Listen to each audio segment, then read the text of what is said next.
మీకు ఉగాది పచ్చడి చేసి చూపిస్తుంది. ఉగాది పచ్చడి చేసుకుంటుంది. దానికి కావాల్సిన పదార్థాలు మామిడికాయ, సాల్ట్, బెల్లము, వేపపూత, చింతపండు, కారం. ఈ ఉగాది పచ్చడి అంటే మనం ఈ 6 రకాలతో చేసుకునే పచ్చడి ఉగాది పచ్చడి.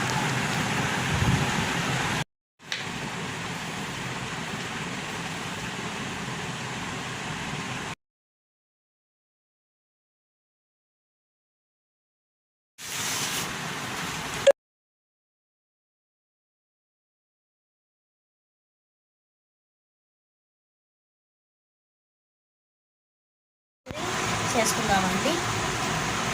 ఫస్ట్గా చింతపండు గుజ్జు, ఆ తర్వాత మామిడికాయ ముక్కలు, ఆ తర్వాత కొంచెం బెల్లం, ఆ తర్వాత కొంచెం వేపపూత, ఆ తర్వాత ఒక చిటికెడంతా సాల్ట్ అండి, చిటికెడంతా కారం. వీటన్నింటినీ కలుపుకుంటే సరిపోతుందండి. మనం కలుపుకుంటే సరిపోతుందండి. కొన్ని డ్రై ఫ్రూట్స్ యాడ్ చేస్తున్నానండి.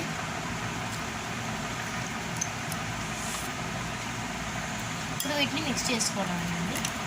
Welcome back to our channels lorry creations. ఇవాళ మేము చేసిన ఈ ఉగాది పచ్చడి మీకు నచ్చినట్టయితే మా వీడియోని లైక్ చేయండి.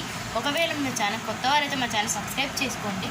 అలాగే మీకు మా వీడియో కనుక నచ్చితే మా వీడియోకి ఒక లైక్ కొట్టి ఈ వీడియో మీరు షేర్ చేసి మా వీడియోకి ఇంకా కొన్ని లైక్స్ తెప్పియండి.